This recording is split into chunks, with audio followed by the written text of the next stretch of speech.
This channel does not promote any violent, harmful, or illegal activities. All content provided by this channel is meant for an educational purpose only. আগামীকালের নবান্ন অভিযান নিয়ে ভয়ঙ্কর ষড়যন্ত্রের অভিযোগ করছে তৃণমূল কংগ্রেস। আজ দুটো ভিডিও সামনে এনেছে শাসক দল, যেখানে বডি, লাশ, গুলির মতো শব্দ শোনা গিয়েছে। তৃণমূলের অভিযোগ নাশকতার ছক চলছে। UEM Jaipur is a perfect target for prospective students aspiring for good jobs, good education with future-ready skills. ইন্ধন দিচ্ছে বিজেপি, আরএসএস, সিপিএম। বিরোধীরা পাল্টা বলছে ছাত্রদের গর্জনে ভয় পাচ্ছে তৃণমূল। 27 তারিখে আমরা নবান্ন অভিযান চলার ডাক দিয়েছি। আমরা হচ্ছি ছাত্র সমাজ। এটা বিজেপি এবং তাদের শাখা সংগঠনগুলো প্রমোট করছে। পুলিশ মন্ত্রী ফেল, সোমবারের মধ্যে পদত্যাগ করুন, নইলে মঙ্গলবার গুলি চললে তার দায় মমতাকে নিতে হবে। তিলোত্তমার জন্য বিচার চেয়ে নবান্ন অভিযানের ডাক, তাই নিয়েই তেতে রাজ্য রাজনীতি। মঙ্গলে কি অমঙ্গলের আশঙ্কা? তৃণমূল কংগ্রেস অন্তত সেই ইঙ্গিতই দিচ্ছে। কুণাল, চন্দ্রিমা, জয়প্রকাশ সোমবার সকালে একযোগে তৃণমূলের 3 নেতার সাংবাদিক বৈঠক। সেখানেই 27 অগস্টের নবান্ন অভিযানের পিছনে বড়সড় ষড়যন্ত্রের বিস্ফোরক অভিযোগ শাসক শিবিরের। এরা বডি চাইছে, বডি, শকুনের রাজনীতি করছে। কিসের বডি, কিসের শকুনের রাজনীতি? প্রমাণ হিসেবে দুটি ভিডিও সামনে এনেছে তৃণমূল কংগ্রেস। সেই ভিডিওতে 2 ব্যক্তির কথোপকথন সামনে আসছে, তবে TV9 বাংলা ভিডিওর সত্যতা যাচাই করেনি। তৃণমূলের প্রকাশিত ভিডিও 1। গুলি চলবে, এখানে রবার্ট বুলেট চলবে, এখানে একটা ভেতরে বিরাট রাজনীতি চক্র চলছে। বডি যদি না পড়ে, একটা লাশ যদি না থাকে, আপনি কি মনে করেন মোড় ঘুরতে পারে? বডি পড়তে, এবার আমাদের ধারণা বডি ওখানে পড়বেই।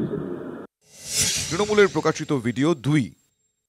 একটা দুটো বডি যদি না পড়ে, কিচ্ছু মারবো করে যদি ছুটায় এখন, হ্যাঁ, তাহলে কিন্তু কাজ।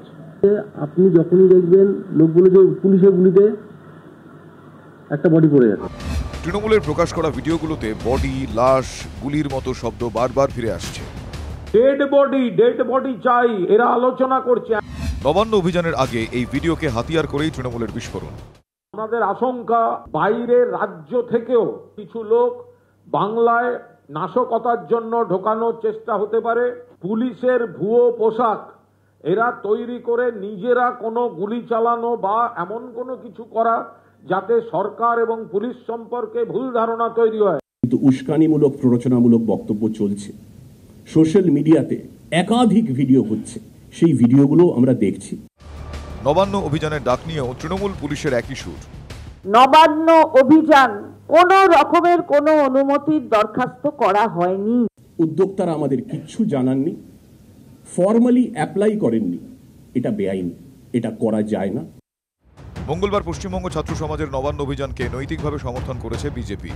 বামেরা দূরত্ব বজায় রাখার পন্থা নিয়েছে, যদিও শাসক দল বলছে কিছু চক্র, তার মধ্যে বিজেপি, এবিভিপি, আরএসএস এর কিছু লোক, সিপিএম মনোভাবাপন্ন কিছু আন্দোলনকারী গোষ্ঠী, বঙ্গ বিরোধী কিছু অপশক্তি গন্ডগোলের চেষ্টা হচ্ছে। ছাত্র সমাজ সুর চড়াচ্ছে, শাসক দল ষড়যন্ত্র দেখছে। বিজেপি পাল্টা বলছে, গুলি চালানোর কথা কে বলছেন? গুলি চালানোর প্রসঙ্গ তুলে দিচ্ছে তৃণমূল কংগ্রেস। লাশের রাজনীতি তৃণমূলের রাজনীতি। মমতা বন্দ্যোপাধ্যায় এই আন্দোলনকে দেখে ভয় পেয়েছেন, তার ভাইপো ভয় পেয়েছে, তাই মেঘনাদের মতো মেঘের আড়ালে লুকিয়ে দুজনেই একের পর এক তীর চালাচ্ছেন।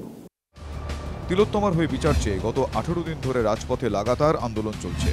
আরজি করে ভাঙচুরের আগাম খবর পুলিশের কাছে ছিল না, কিন্তু ডার্বি বাতিলের দিন ঠিক একইভাবে ভাইরাল অডিও সামনে এনে অশান্তির ষড়যন্ত্রের কথা বলেছিল বিধাননগর পুলিশ।